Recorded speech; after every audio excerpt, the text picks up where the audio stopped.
mbakuyeho igisuzuguro abanyegiputa babasuzuguraga. Nicyo cyatumye aho hantu hitwa Gilugari na bugingo n'ubu. Uyu munsi ubwoko bw'Imana, inshuti za Yesu munkurikiye, tugiye kuganira kuri ijambo rivuga ngo none uyu munsi w'iteka adukuyeho igitutsi abanyegiputa badusuzuguraga.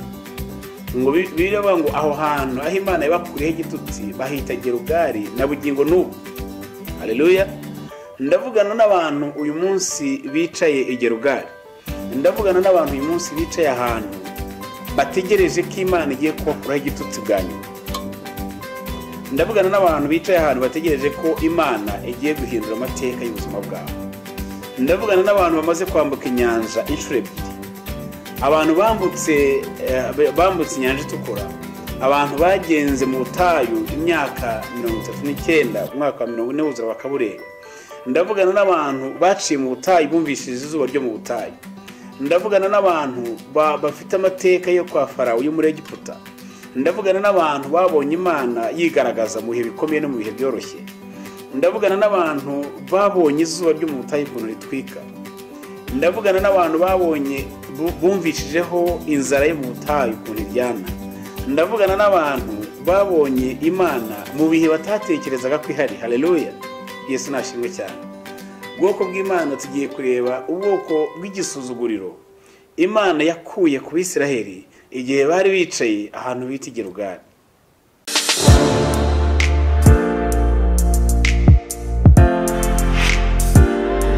Haleluya. Yesu nashimwe cyane. Mbaye ikaze muri uyu mwanya tugiye kuganira mu ijambo ry'Imana. Kuri uyu munsi wa 11, umunsi wamasengesho yo gukurwaho igitutsi. Yesu nashimwe cyane. Ndizera ko nibura kugezwa kuri uyu munsi wa 11 ubwo hasigaye iminsi 3 tugasoza, ko nibura hari abantu Imana imaze gukuraho igitutsi.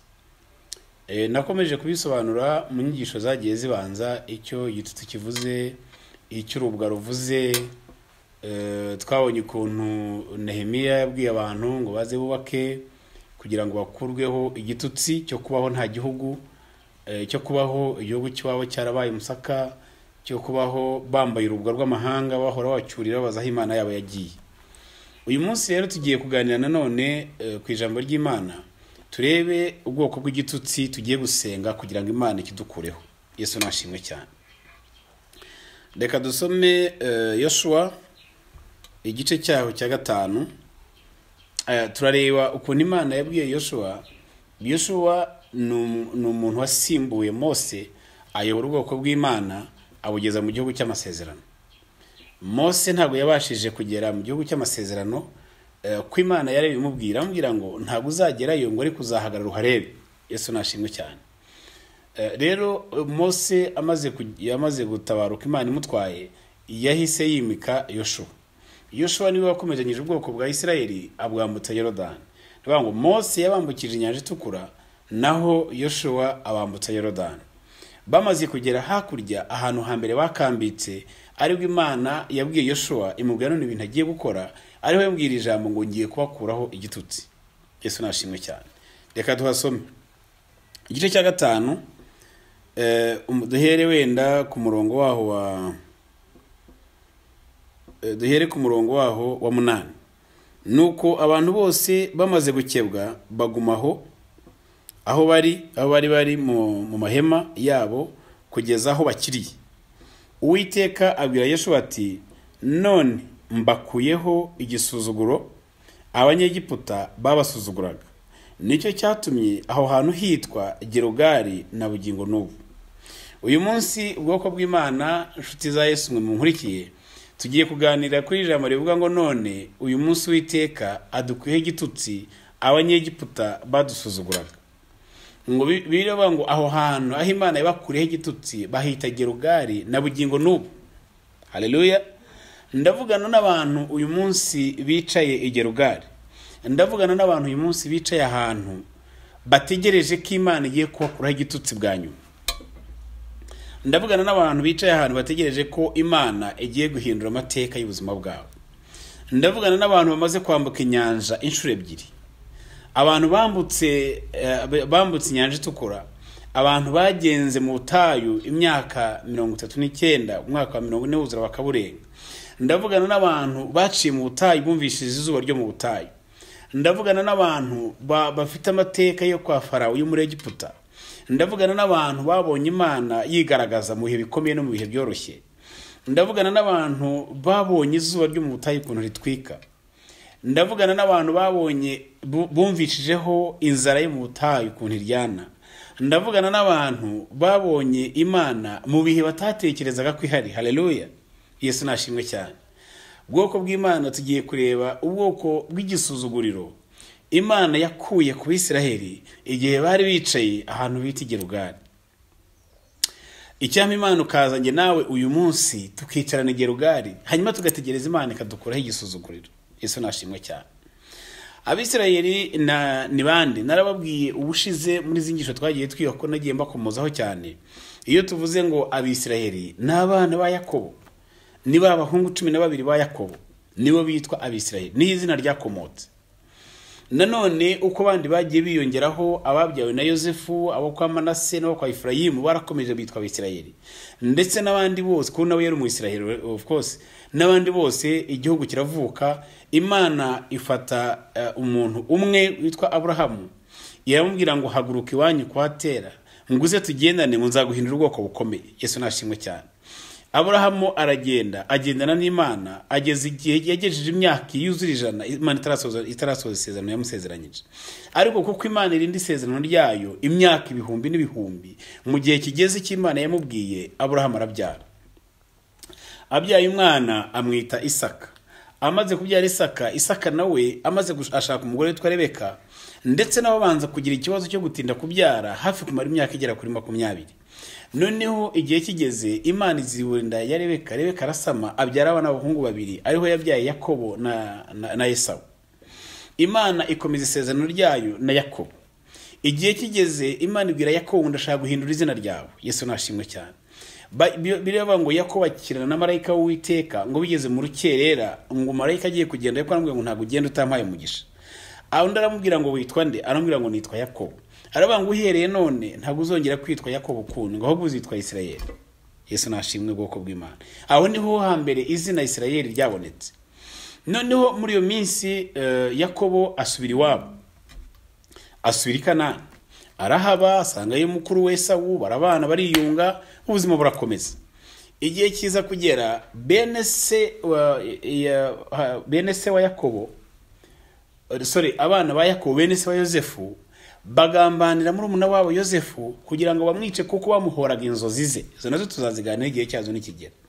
Noneho baza bagiye kumwica biranga. Uwitwa Yuda aza kuza abaha inama, aravuga ati kugira ngo tumwice, twishyiraho amaraso ya mwene data, nimureke tumugurishe abantu bacuruzi baguraga abantu bacakara.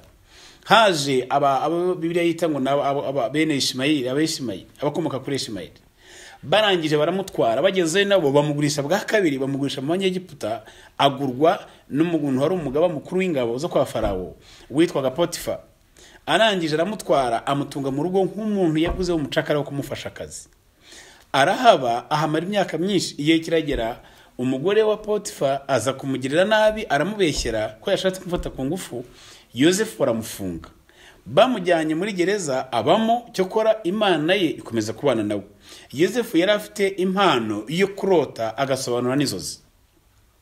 Imana yo kurota tuyibona akiri iwabo, ubwo yarose inzozi z'ubugira kabiri, ngo ari kumwe na bene se bari mu murima bahambira imiba, ngo noneho hagiye kubona imiba yawo iyubara imbere y'umuba usigara uhagaze, iyindi rubarara imbere yawo. Yaje kongera kubona none inyenyeri 11 n'izuba n'ukwezi birimo nanone byubarara. Izo nzozi yagendaga arota akazibabwira, zatumye bagira ishyari, bamenye yuko azabategeka.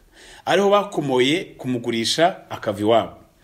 Amaze kugenda, basubiye iwabo, agenda kubereka Yakobo, bafata umwambaro yari yambaye, bafata intama barayibaga, basiga amaraso wa mwambaro, barawushwanyaguza, bashyira se nk'ikimenyetso cy'uko Yosefu yapfuye. Haleluya.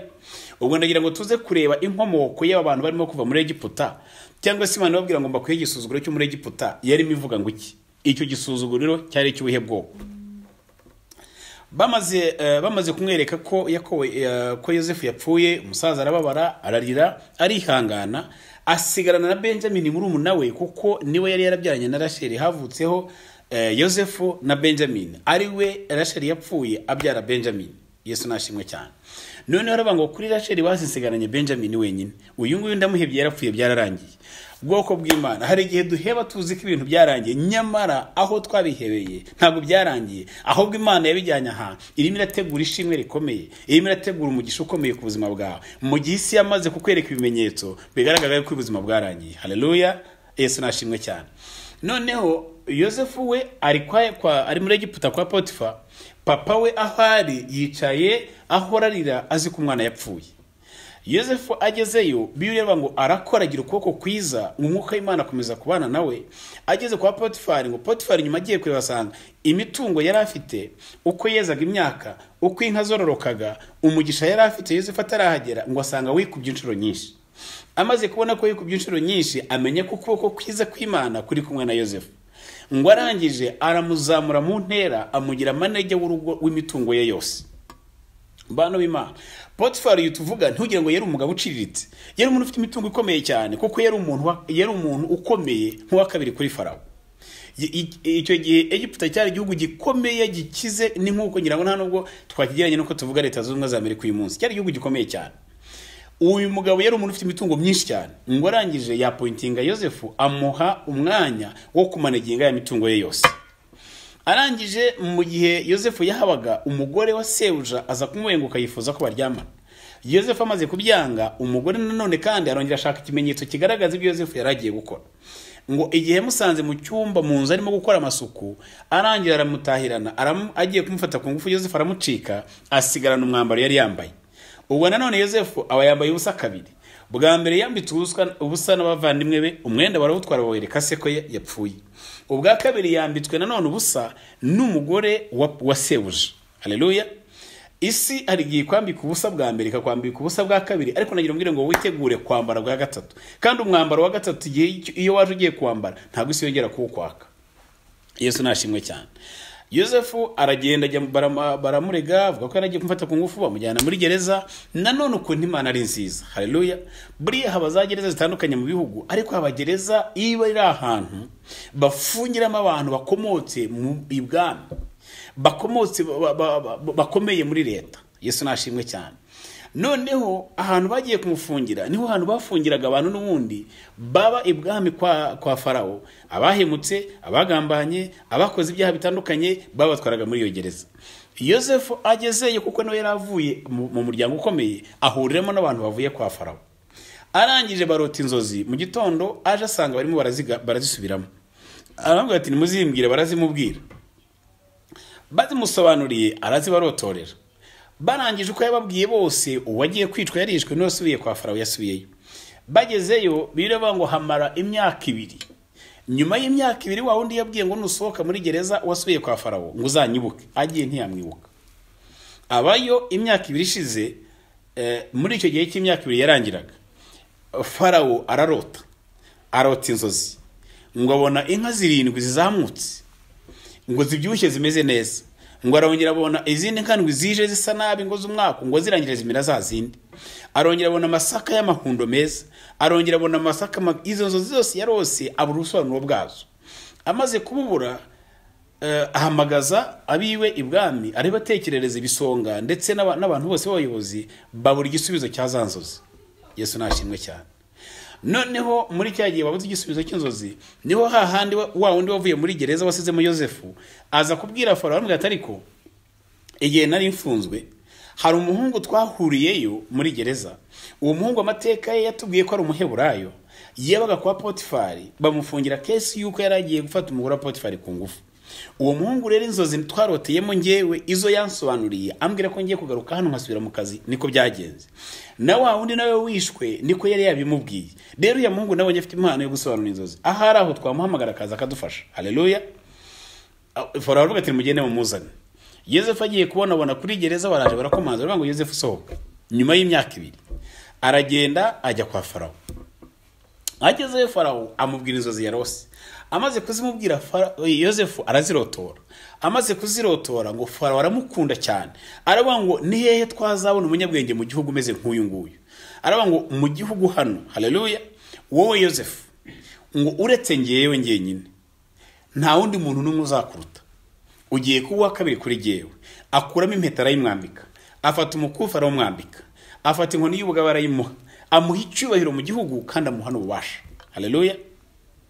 Amaze kugera muri icyo gihe rero ya nzara Yosefu yabonye izatera ikamara imyaka 7 mu bihugu byose, ari we yabahaye inama y'uko bagiye kwiga uko bagiye guhunika imyaka abantu izatunga abantu muri cya gihe cya myaka 7 y'inzara.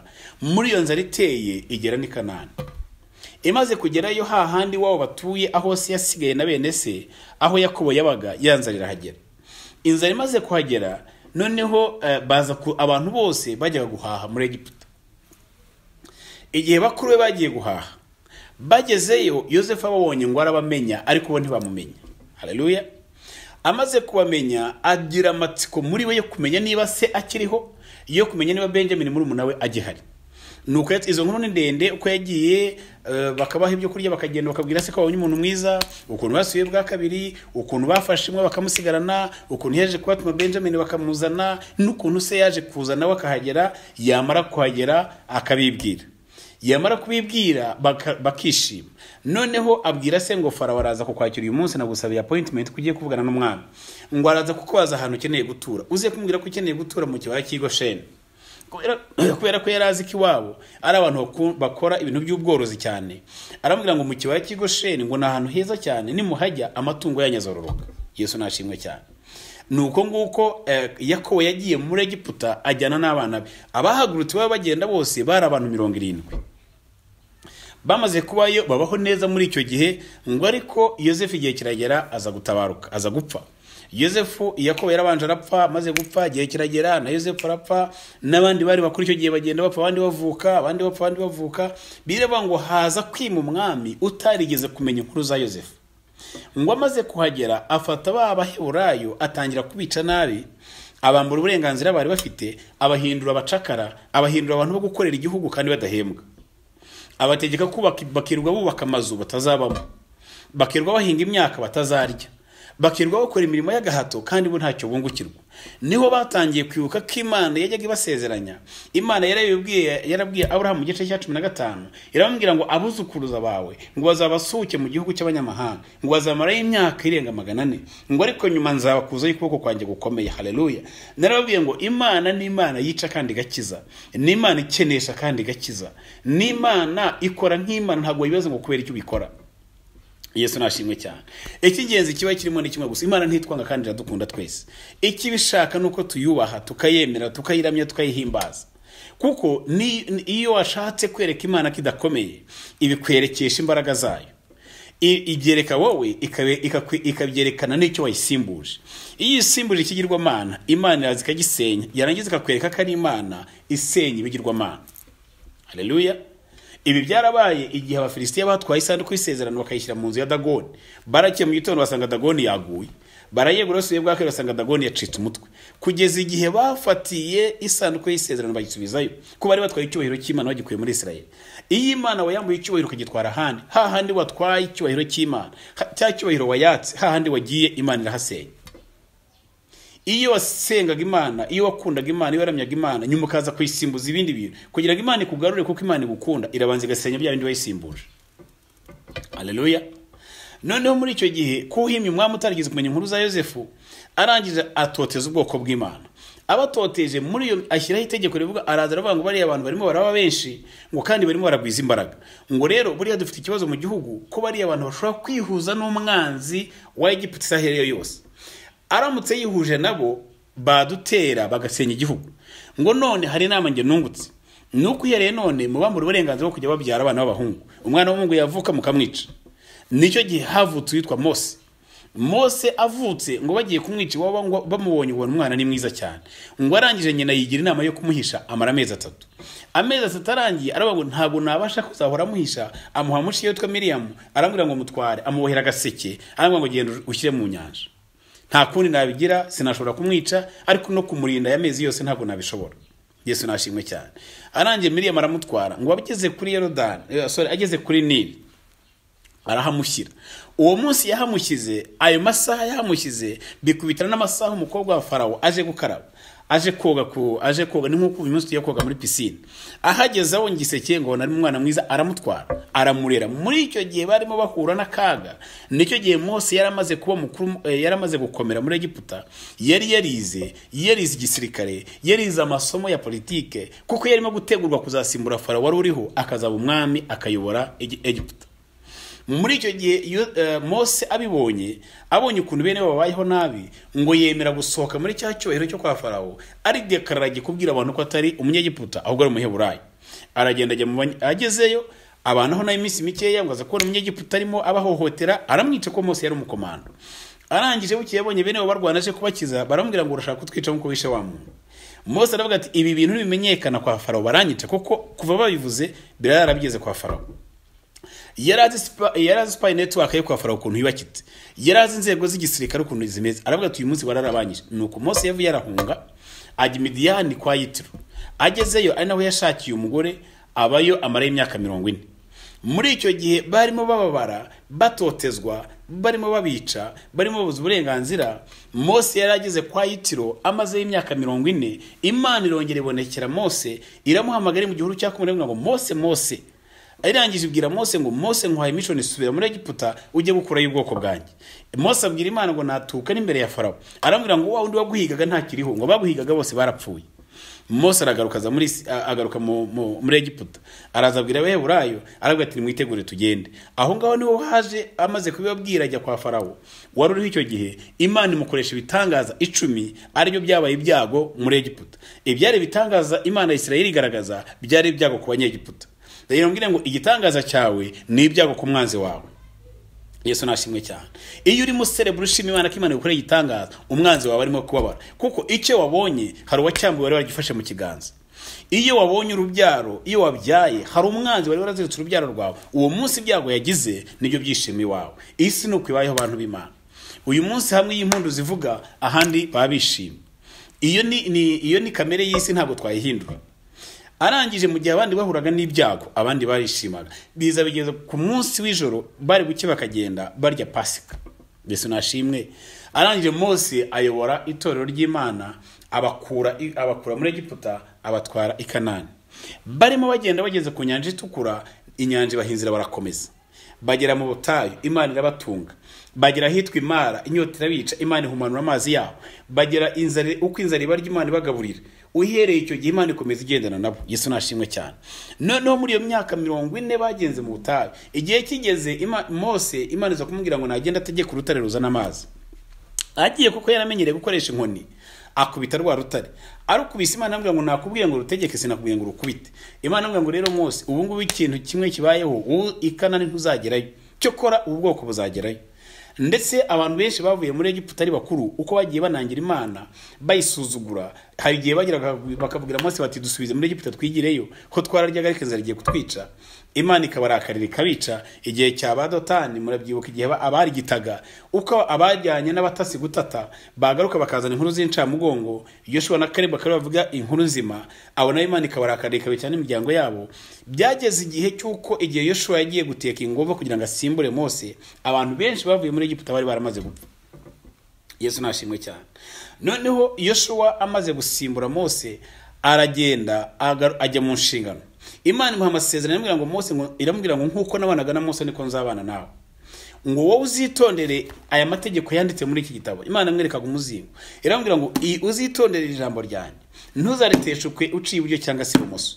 Uzabikomeze nanjye nzagukomeza, nzabana nawe. Yesu nashimwe cyane. Ndetse geraho mu isezerano rikomeye nabwira ngo ntabwo umwanzi wawe ntazigera abona mu bitugu byawe. Nuvuga ngo ntabwo Yoshua azigera atsindwa ngo ahunge, ntabwo azigera ahunga umwanzi. Yoshua rero nuko yafashe inshingano, atwara Abisirayeli, noneho abambutsa Yorodani. Igitangaza gikomeye aho bagiye barwana hose, nuvuga ngo bari basigaje kwambuka Yorodani. Bamara kwambuka Yorodani bageze hakurya, akaba ari bajya gutangira kujya gutera i Yeriko. Yesu nashimwe cyane. Igihe rero abami bari ibihugu byose amoko yari atuye muri Kanani, abanyakanani bari bahari, abandi abamuni bari bahari. Abo bose bari barakuruye amateka y'Imana.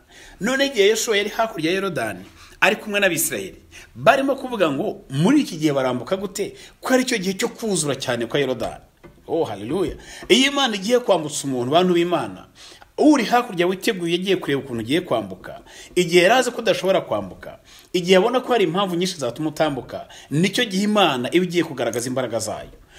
Hari igihe kigiye kibaho inyanja zikuzura, nk'uyu muri iyi minsi ibihe by'imvura nyinshi cyane irimo kugwa, inyanja zimwe na zimwe zirimo zirazamuka zirigira hejuru, zimaze kuzamukaho cyane, zimaze kuzura. Nari mbona amakuru ejo bundi ukuntu Victoria amazi yayo yazamutse cyane, ngo ukuntu yuzuye muri iki gihe ngo byaheruka ko yongera kuzura gutyo ngo mu 1964 uhereye icyo gihe yari tari yongera kugera aho amazi yageze uyu munsi. So hari igihe cyohorero cyuko inyanja yuzura cyane. Muri icyo gihe bari bagiye kwambuka Yorodani, cyari igihe cyo Yorodani yuzuye cyane ku buryo abari hakurya ngo Yoshu bari abantu barambuka gute. Bari bafite amakuru yuko Mose atakiriho, bari bafite amakuru ko Mose yabanaga n'Imana, ntabwo bari bazi ko Yoshua Imana yimika bamikimura abandi, Imana igena ibihe, Imana yabanaga na Mose ariyo Mana iri kumwe na Yoshua nanone. Barangira rero ngo baraza kubigenza gute. Muri icyo gihe Imana irazibwira Yoshua, imuha strategic plan y'ukuntu bagiye kwambuka, bashyira n'ibimenyetso, ari amabuye 12 ahagarariye imiryango 12, ubutambye bwa Isirayeli ko buri muryango wose bagomba gutambira Imana. Bamaze muri icyo gihe Yorodani yari yuzuye cyane, nicyo gihe bayambutse nshuti yanjye. Nagira ngo muri icyo gihe cy'ibibazo bikugarije cyane, nicyo gihe Imana igiye kukwambutsa. Muri icyo gihe cyubona ntanzira ihari, muri iki gihe ubona ko ibibazo byose bihari hirya no hino, muri iki gihe cya crisis ku isi hose, niho ugiye kubonera ukuboko kw'Imana. Yesu nashimwe cyane ko dufite Imana idakora nk'abantu. Iyi Imana yagendanye nawe ubona akazi mu gihe abandi bose barimo batakaza akazi. Iyi Imana yagendanye nawe business yawe zamuka neza mu gihe business z'abandi zirimo kugwa. Muri cya gibazo bihari bikomeye, nicyo gihe Imana ikwereka gukomera kwayo. Umuririmbyi aravuga ngo yanyeretse gukomera kwayo, nanjye nzahora muririmba. Yesu nashimwe cyane. Ndagira ngo muri iyi minsi Imana ye mwijije ikwereke gukomera kwayo, ko ni Imana itegeka ibihe, ni Imana itameze nk'abantu, ni Imana itegeka iminsi igasimbura iyindi. Yesu nashimwe cyane bwoko bw'Imana. Muri ibi bihe bya crisis ku isi hose, muri bihe ubukungu bw'isi burimo bumanuka, Imana nizamura ubukungu bwawe, ikazamura n'ubukungu bw'abandi, ubukungu burazamuka. Ariko Imana izamura ubukungu bwawe mu izina rya Yesu. Imana mu gihe abantu bose imitima higwa bika ngo akazi hirya no hino karimo gutakara, abantu bagiye kuva mu kazi, ndavuze ngo Imana iguha akazi mu izina rya Yesu. Ni wizera Imana birakubera nko wabyizeye. Yesu nashimwe cyane. Bamaze kugera hakurya rero, aho bagiye bakicara aho ngaho bamaze kwambuka Yorodani, bagize nkambe bicayemo, aho ngaho bicaye niho bita Gerogari. Bamaze kuhicara, bahageze hakurya baricara bararuhuka. Baricara bararuhuka, baratuza, baravuga ati aha ngaha tugeze hitwa Gerogari. Aha ngaha tugeze uyu munsi niho hantu tugiye kwicara tugategura neza urugamba rukurikiyeho. Kuko twamaze kuva muri Egiputa, twambutse Yorodani, tumaze kugera mu gihugu twazagamo. Haleluya. Bamaze gukandagiza ibirenge mu gihugu cy'amasezerano Imana yababwiye. Bamaze nuvuga ngo iyo umaze kugera Gerogari, hari ibintu byinshi ubu umaze gutera umugongo. Haleluya. Hari ibintu byinshi umaze kwibagirwa iyo umaze kugera Gerogari. Ikintu cya mbere ugeze Gerogari uricara ukaruhuka. Haleluya. Ndagira ngo ngo wowe nkurikiye, wowe urimo kurikira inyigisho, icara uruhuke mu izina rya Yesu. Icara uruhuke kuko umaze kwambuka inyanja. Icara uruhuke kuko umaze gusohoka mu butayu. Inzara mu butayu ntabwo cyongeye kuyumva. Iyo ugeze Gerogari uraruhuka. Haleluya. Iyo ugeze Gerogari, icya kabiri kihaba, imitekerereze irahinduka. Imitekerereze ye mu butayu irahinduka. Iyo ugeze hari ibintu ureba n'amaso yawe mu mutima hagacya. Kuko mu butayu ko ari ukureba mu ijuru ko manu zimanuka. Naho Gerogari ntabwo ari ukureba mu ijuru ko manu zimanuka, aho gutangira kubona ubwiza bw'imbuto ziri mu gihugu. Haleluya. Reka muri iki gihe amaso yawe akwereka ibihumuriza umutima wawe mu izina rya Yesu. Amaze kuhagera bageze aho ngo barahicara, nuvuga ngo iyo ugeze Gerogari umaze kwicara, umaze kuruhuka, imitekerereze itangiye guhinduka. Ikintu Imana ikora cyihuse kindi hagarika, Imana ihagarika gutungwa na manu. Haleluya. Imana guhagarikire gutungwa na manu mu izina rya Yesu. Gutungwa na manu ni ikintu nuvuga ngo nukurya ntazi ibyo ndya aho biva. Ni Imana ingenera ibintunga, yazana umugira neza akangaburira, yeje ikazana umuzungu, yeje ikazana umunyarwanda, yeje undi ikazana muri Kongo. Nuvuga ngo mu gihe cy'ubutagiye cyo kurya manu, ni cya gihe cyo gutungwa n'ibitava mu maboko yabo. Ni cya gihe cyo kurya ariko nta byiringiro byo kuzarya ejo ufite. Iyo uriye ku manywa ntabwo uzi ko nijoro uri buryo, ko ntabwo uzi umugira neza niba ari buze. Iyo uriye kwa mbere kwa kabiri ntabwo utekereza kuri buryo. Iyo ubonye school fees z'igihembwe cya mbere ntabwo utekereza school fees z'igihembwe cya kabiri, uravuga ngo Imana izabikora. Nuvuga ngo mu gihe cy'ubutayu ni cya gihe cyo gutungwa na provision y'Imana, ariko wowe mu ruhande rwa nta kintu na kimwe ukora gishobora kubeshaho. Haleluya. Ubwoko bw'Imana ubuzima bw'ubutayu buraryana, buragorana cyane. Imana irahagutungira kukuntu kuko kw'Imana mu buryo bukomeye, ariko nanone ntushobora gukora planning yeje kuko ntabwo uzeje uko bizagenda. Ntabwo ushobora ikintu cyose urategereza kuvuga ngo uko biri bugende nuko. Habari usenga ryase rivuga ngo mwami ifunguro intunguro y'Imana. Nta kigega kiba mu butayu, nta myaka yeze, nta nka zihaka, nta kintu na kimwe nta mushahara utegereje. Mu butayu ni mu butayu nyine. Bamaze kwambuka ibamaze kugera igerugari. Iyo ugeze igerugari na hantu wicara ibitekerezo bigahinduka nshuti y'Imana. Iyo ugeze igerugari ikintu kikubwira ko hakandagiye uwo munsi manu zirarazihagaze. Ntabwo wongera gutekereza manu aho gutangira kubona imbuto zo mu gihugu. Yesu nashimwe cyane. Bamaze kugera igerugari bicaye, ako kanya bakimara kuhagera hari ibintu byatangiye gukoreka. Iyo ugeze igerugari hari ikindi kintu gikomeye cyahabaye. Ku gice cya 13 ngo bakimara kuhagera ngo Yoshua arimo atembera ngo agiye kubona umukomando ukomeye cyane. Ngo umusirikare ufite inyeri nyinshi umuhagaze imbere. Aramubaza ngo Yoshua mubonye arabaza ngo ariko wowe uri muntu uri wo mu bacu cyangwa uri umubanzi wacu? Undi aramubwira ngo ngewe naje kuba umugaba w'ingabo z'Uwiteka. Yesu nashimwe cyane. Ngo ako kanya Yoshua yikubita imbere yaramuramya. Yesu nashimwe. Atangira kumubwira uko bagiye kuzarwana nuko bagiye kuzatsinda urugamba. Haleluya. Iyo ugeze igerugari wongera kubona ikimenyetso cy'uko Imana iri kumwe nawe. Imana irongera kwiyereka. Uyu mukomando yabonye ureba ngo ni Imana ubwayo yigize umuntu kugira ngo ihure na Yoshua. Nagira mbwira ngo Imana ya Isiraheli muri iki ugeze igerugari Imana yongera kwiyereka mu izina rya Yesu.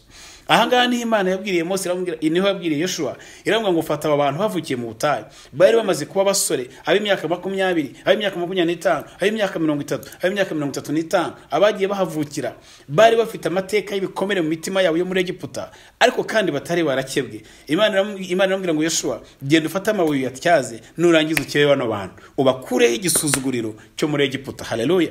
Umuhango wo gukebwa ku bagabo ni isezerano Imana yahaye Aburahamu mu itangiriro mu gice cya 17. Imana iramubwira ngo mwebwe ikizabatandukanya n'ayandi moko, wowe isezerano tugiye kujyana nge nawe Aburahamu, abana b'abahungu bazagukomokaho uzagiye ubasiramura, n'ibyo bita circumcision cyangwa uzagiye bakeba. Niba ngo icyo ngicyo ni ikimenyetso, ni ibanga ryanjye nawe genda uguhaye ndi Imana. Haleluya. Ikizatuma wowe utandukana n'abandi bantu uzankorera ibyo bintu. Ngo ndetse n'umunyamahanga uzazi wawe mu rugo yawe ari umukozi akahavukira ku munsi wa 8 uzajya umukeba. Ndetse n'uzagura ari umucakaraje gukora iwawe nahagera uzajya umukeba. Nuvuga ngo gukebwa mu isezerano rya kera ryari igisezerano Imana yagiranye na Aburahamu. Gukebwa mu isezerano rishya nukwakira Kristo umwami n'umukiza. Haleluya. Turaza reka tubisome mu rwandiko Paulo yandikiye Abaroma igice cyaho cya 2 no ku murongo waho wa 29. Reka duhasome twihuta cyane. Igice cya 2 murongo wa 20, reka duhere wenda kuri 28. Kuko ugaragara ko uri umuyuda utari we, umuyuda nyakuri, kandi gukebwa kugaragara ku mubiri.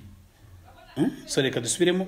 Kuko ugaragara ko uri umuyuda utari we umuyuda nyakuri, kandi gukebwa kugaragara ko ku mubiri atari ko gukebwa nyakuri, ngo ahubwo haleluya umuyuda wo mu mutima niwe muyuda, kandi gukebwa ko mu mutima n'umwuka kutari ukumubiri niko gukebwa nyakuri. Umeze atyo ntashimwa n'abantu ahubwo ashimwa n'Imana. Yesu nashimwe cyane. Wakwibaza ngo se iri sezerano Imana yari yarahaye Aburahamu yararihinduye? Ntabwo yarihinduye, ahubwo gukebwa ku mubiri mu isezerano rya kera cyari ikimenyetso cy'isezerano ry'abantu n'Imana. Uyu munsi isezerano ryacu n'Imana ntabwo rizira mu gukebwa ku mubiri, ahubwo twariherewe muri Kristo Yesu. Haleluya. Niba ngo uyu munsi turabayuda, turabaheburayo, turabana b'Imana nyakuri, tubiheshejwe n'isezerano riri muri Yesu Kristo. Mu gihe cya kera cy'amategeko Imana yagiranye amategeko n'abantu, abantu barananirwa. Abantu bamaze kunanirwa, Imana ubwayo ifata umwana wa Yesu Kristo ibari nawe ugirana nawe isezerano. Uyu munsi natwe duhabwa isezerano muri Yesu Kristo. Ibyo amategeko yananiwe twabishoreye muri Kristo Yesu. Haleluya.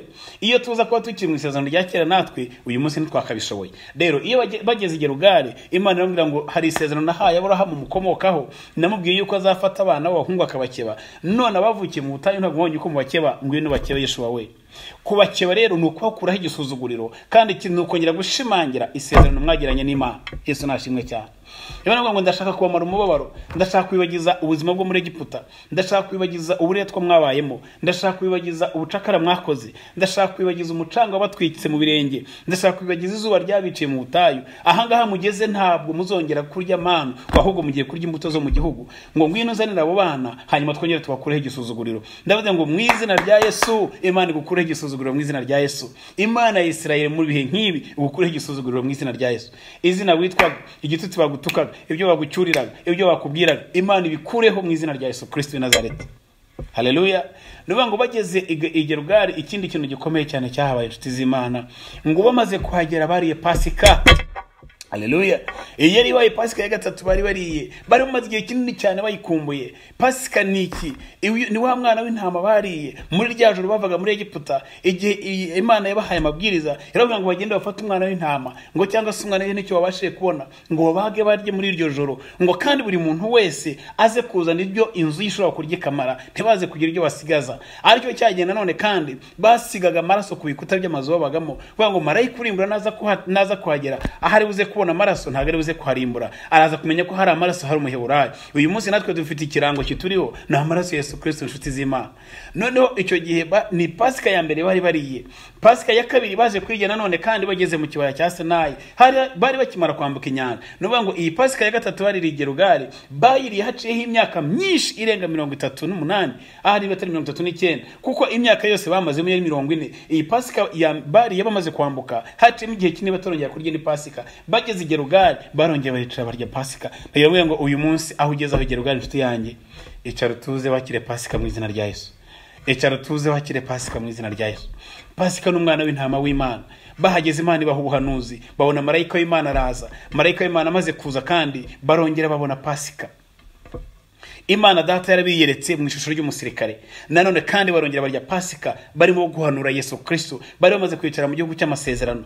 Muri icyo gihe bari bicaye aho ngaho, abami bandi bari bahiye ubwoba, bari bavuga ngo ubu turabigira gute ko bamaze kukigeramo. Ndagira mbwira ngo aha ngaho bamaze kugera urimo kwambuka, kubera kugiye gutangira gufata imisozi yawe, kubera kugiye gutangira guhindura igihugu cyawe, kubera kugiye gutangira kubona uburenganzira kubyo warambuye uburenganzira, kubera kugiye gusubizwa gakondo yawe. Uyu munsi hari abandi bami, hari izindi mbaraga zatangiye gushya ubwoba, zatangiye gutinya, barimo barikanga kuza kwawe. Ariko nagira nkubwire ngo uyu munsi ugiye kuza mu izina rya Yesu. Imana ya Isirayeli niyo Mana, imbaraga zayo nizo mbaraga, hirya y'imbaraga zayo izisigaye izindi zose n'ubusa.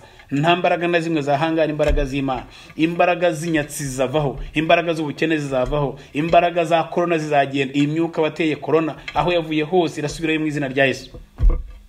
Kuko muri iki gihe twamaze kugera i Gilgali, twamaze kongera gucebwa, twamaze kongera guhura n'Imana, twamaze kongera gusabana n'Imana, twamaze kongera kubona imbaraga z'Imana. Ubu kuna none Yesu Kristo wabiyeretse bageze i Gilgali. Bamaze kuhagera icyo gihe, bamaze kurya barimo barya Pasika, Yoshua amaze kubakeba, amaze gufata abana b'abahungu bari bahari bose, amaze kubasiramu. Noneho muri icyo gihe nibwo Imana yaje iramubwira ngo Yoshua we, ngo noneho igisuzuguriro cyose mwakuye muri Egiputa cyabavuyeho. Igisuzuguriro mugendanye imyaka 40 cyabavuyeho. Nanjye umunsi nagira ngubwire ngo igisuzuguro ugendanye imyaka yaba 40, yaba 4, yaba 10, yaba 20, icyo gisuzuguro ugendanye iyo myaka Imana ikigukureho mu izina rya Yesu. Icyo gisuzuguro ugendanye iyo myaka Imana ikigukureho mu izina rya Yesu. Iryo zina witwaga uyu munsi bakwitaga, inyuro bagucyuriraga, niba uriya iyo uko twagiye tubivuga n'ubundi, iyo ikintu umuntu acyurirwa, igitutsi atukwa, Abayisirayeli batukwaga Imana yabo. Baravuga ngo harya ngo Imana yanyu irakomeye. Ikomeye. Ngo harya ngo iyo Mana ngo yavuganye na sogokuru wanyu Abrahamu, iyo Mana iri he? Ngo harya ngo iyo Mana ngo yaravuze ngo, iyo umuntu atangiye kuvuga ngo harya ngo iyo Mana yawe yaravuze ngo, abarimo gutuka, abarimo hinyuza kwizera kwawe, abarimo kwereka ko ibyo wizeye niyo Mana umubwira atari Imana ihari. Uyu munsi hari abantu barimo kumva ko Imana idahari. Umuntu yabaza ngo se Imana irahari? Ejo umuntu yarambajije ngo se ko muvuga Imana muri iki muri mutwigisha, ariko se Imana yababwiye ngo iki kuri corona? Ese Imana irabivuga iki? Imana irahari. Nta na rimwe indwara z'ibyorezo zitabayeho, nta n'igihe zitazanabaho, kuko hari impamvu zibaho. N'Imana ubwayo yayitera kandi ikanayikiza. nta nubwo byose bivuze ngo ibyago duhura nabyo cyangwa ibibazo duhura nabyo ni Satani. Oya, kuko ni Imana ubwayo. Imana yagiye kwa Yubu iragenda iramugerageza, kandi yamugerageje kuko yamukundaga.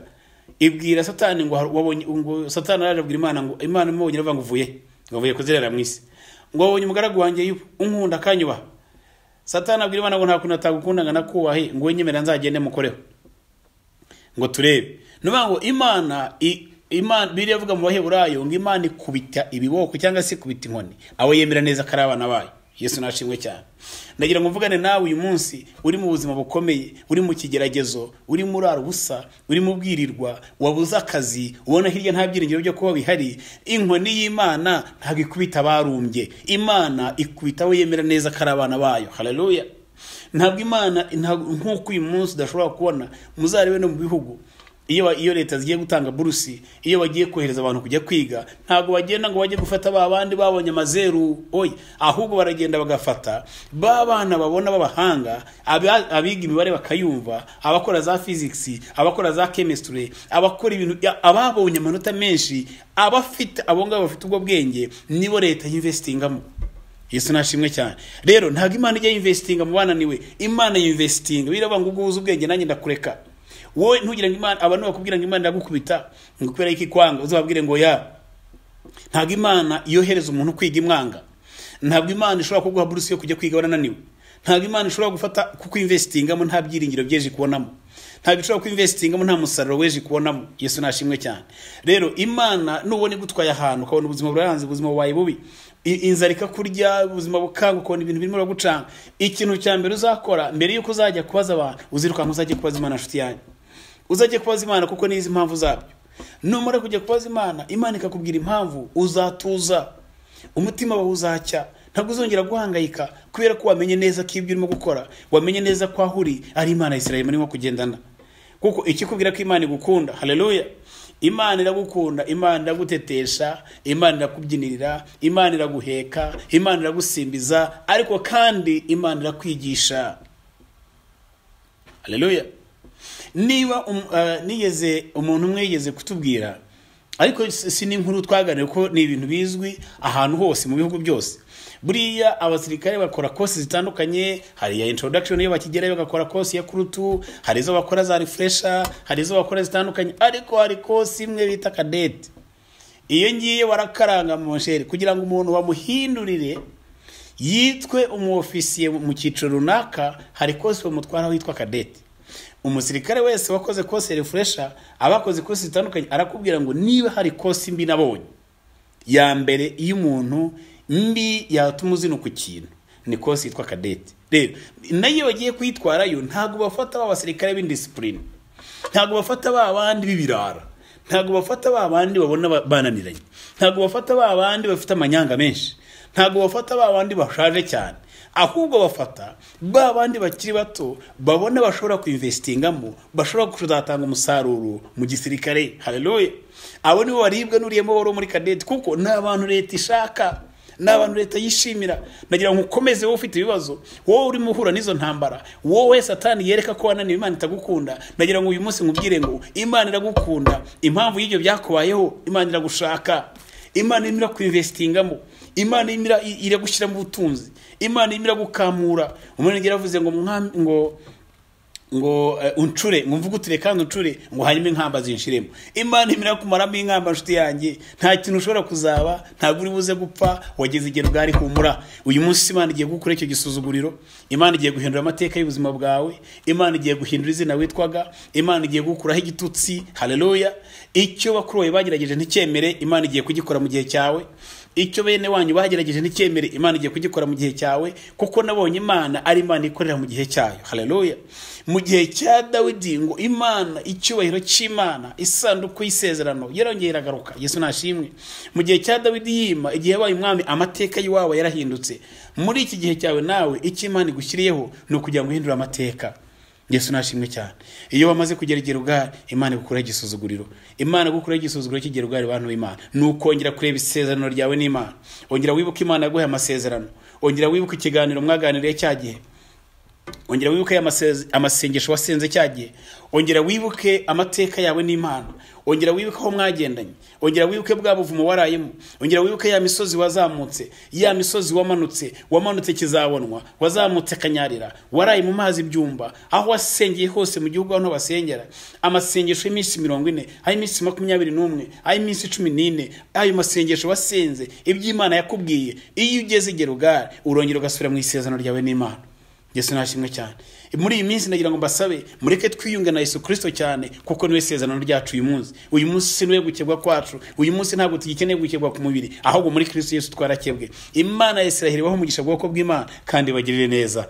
Mukomeze mubane n'Imana, reka dukomezanye n'izi nyigisho, tuzajya gusoza ku munsi wa 14 Imana yamaze kudukuraho igisuzuguriro. Urakoze Mwami Yesu, icyubahiro ni cyawe. Dukureho igisuzuguriro, dukureho izina ribi, dukureho guseba, dukureho mwamburwa rwose twambaye, urukuzeho amaraso yawe, ubikore ko kuri Imana ishoboye byose, icyubahiro cyose ni icyawe mu izina rya Yesu. Amen.